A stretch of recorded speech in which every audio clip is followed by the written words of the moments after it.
what's the crazy, parang antos lang po, what's the craziest thing you did for love?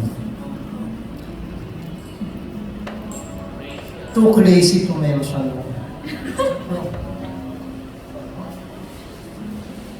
Ang hirap naman. Hindi ko maisip ka agad the craziest thing I did for love. Yung love mismo talaga. I think love is the craziest thing I've done for love. Kasi parang, you know, when you're feeling love talaga, or feeling these emotions, it's a crazy thing, diba? It's never flat, you know, it's dynamic talaga, you know. So, yun, loving is the craziest thing I've done for love. Ako naman po, siguro yung pinipilit mong intindihin yung mga bagay na hindi mo maintindihan. Yung parang kahit hindi na siya nag-make sense, parang tinatry mo mag-make sense siya para lang hindi mo wala. Mga ganun. Oh God. Si Andres ba yun? For direct, kung Threat daw kayo sa ibang lab team, sa mga existing lab team, sa ibang mga network. Anong reaction nyo doon? Threat. Threat. Di namin naman iniisip na threat kami ng ganun kasi in this industry, we're all just, you know, working and we're all doing our own part and we have our own jobs and we just want to, you know, give our best and do our best for the people that support us and that, you know, want us to be there. We want to give it our best for them. Ako din po, hindi ko po naisip na gano'n at hindi ko rin siya iniisip. Parang wala akong iniisip na competitor sa showbiz. Parang lahat sila niroot ko kasi naniniwala ako na kung ano yung para sa'yo, kung ano yung para sa kanila, yun yung para sa kanila. Okay. Yes, and also for the other love teams then like we look up to these people then because you know they have their own experiences and they're also working kaya we understand din and you know we really appreciate them. Okay. Last question. Kung maglambing ka or may tampuan kayo ni Astin, ilang bulaklak daw ang ibibigay mo? 100 din ba? Anong klaseng bulaklak? Siguro 200 na lang na white rose. Yun.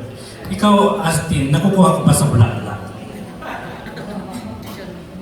Hindi ako mahilig sa bulaklak talaga, pero yung thought na binigyan ka ng bulaklak or yung purpose or yung intention nung pagbigay, mas dun po ako na parang yun yung na-appreciate ko. Okay, thank you. Thank you. Thank you. That was Roldan Castro of About It Tonight. Hindi magandang comments. Now that may movie na naman kayo, may first movie nyo kayo, check na mas marami kayong matatanggap na hate comments and everything. Ano support binibigay mo? Pag mayroong ganun sa Kami ni Ash naman, we support each other din kasi, you know, she's my partner dito sa project nito and kahit sa Mutya, we've been supporting each other. Close din kami, diba? We're close friends and, diba? Hindi pa ba? Hindi You know, pa and, kayo? you know, so we support each other, you know, we're nice to each other, we're friendly to each other and parang we just help each other out. Ano naman ang nararamdaman mo sa pag-suporta ni Andres at yung pagtatanggol sa iyo ng Viva? At ano ba yung ibinabato sa iyong intriga para masaktan ka?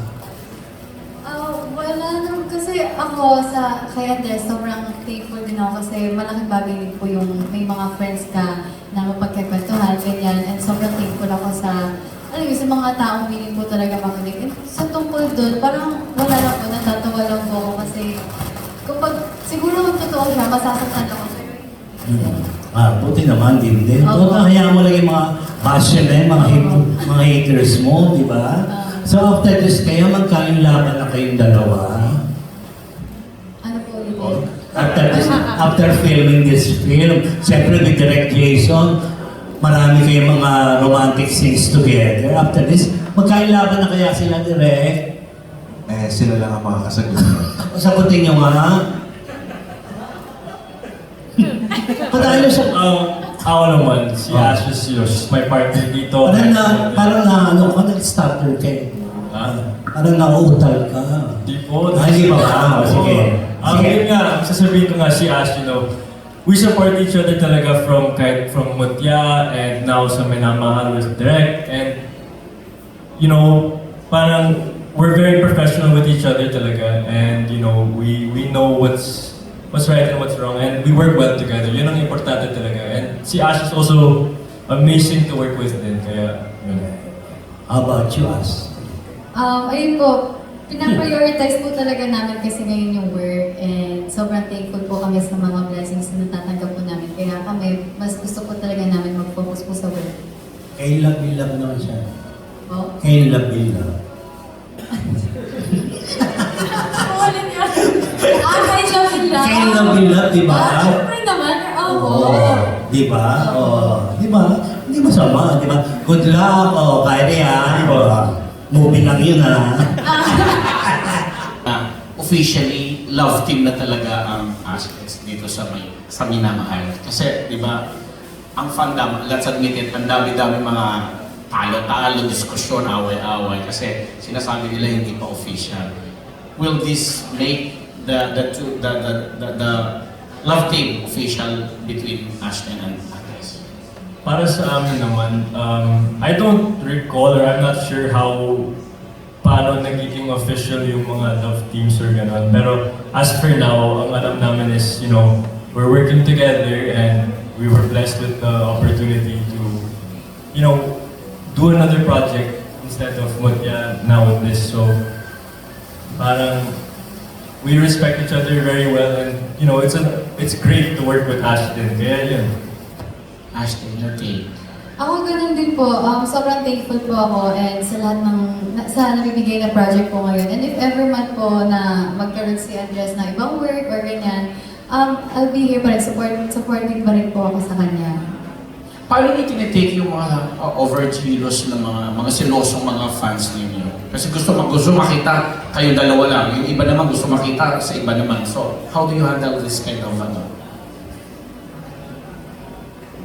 Well, yun nga, for them, that's for them to decide and all, but the point is, the reason baka they act that way is maybe because it's out of love, of course. Correct. Siyempre, diba?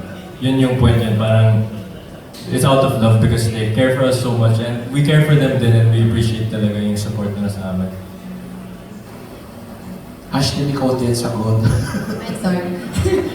Ako ganun, same lang din po kay Andres, and lagi namang siguro may iba-iba pa rin po kasi talaga opinion yung mga tao. May gusto Especially nito. your fans, yung mga Opo, supporters niyo. Ganyan, opo. And siguro mas pinipilit na lang din po namin intindihin yun. And so, syempre at the same time, thankful din po talaga kami kasi alam namin na ganun sila kasi mahal nila kami.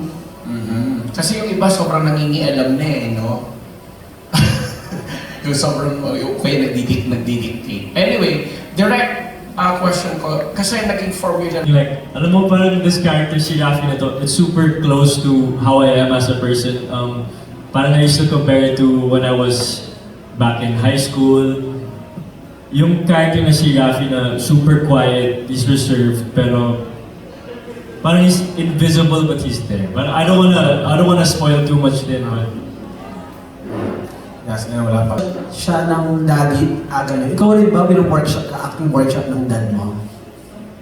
ako naman, hindi masyado po kasi parang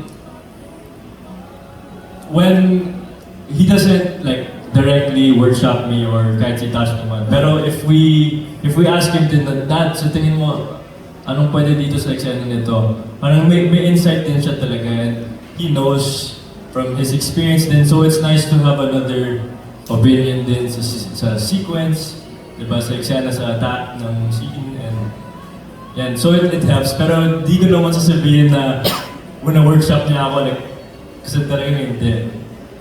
So, singit-singit lang. Okay. I gave flowers was actually right dito po sa dito din sa Viva Cafe yung fan meet namin ni Ash. Para kay Ash din. Months ago yun sa Mutya po. Yung time na yun. Parang may video ata yun sa online. And ilang best description? Kay Ash, yun nga, yung sinabi ko kanina na wala siyang kaarte-arte ng kahit ano. Marunong din siya makisama sa kahit sinong tao and sobrang mabait si Ash sa kahit sino naman yun. And she's very very thoughtful din for the other people around her. And yun, mabait siya. Thank you and good luck sa movie. Mas ba na ganito talaga? Anong pakiramdam nyo talaga sa nagiging journey nyo ngayon? Ako syempre, nabigla po ako nung una kasi hindi ko talaga in-expect na maraming i-open na doors sa akin yung mutya ng Section E. And, ayun, pero yung mindset ko kasi parang hindi ko iniisip na, wow, sikat na ako, ganyan. Parang mas nakikita ko lang siya na opportunity para, alam mo yun, para magkaroon ako ng, parang nakikilala po ako ng tao, mas marami pong nagmamahal sa akin, and mas maraming sumusuporta sa akin, lalo na po nung mga nagmo-mall show po kami this past few weeks. Parang nako-compare ko siya nung nagmo-mall show ako, nung nagsisimula ako, and sobrang nakita ko po talaga yung difference, and sobrang hanggang ngayon, parang natutouch pa din ako kasi hindi ako makapaniwala na pumupunta yung mga tao, kahit malayo sila, pinupuntahan nila kami, kahit nandun sila sa last mall show namin, pupunta sila ulit para lang makita kami. Hanggang ngayon, nandun pa rin po ako, para pa rin ako para pa rin ako lumilipad or nananaginip, ganun po.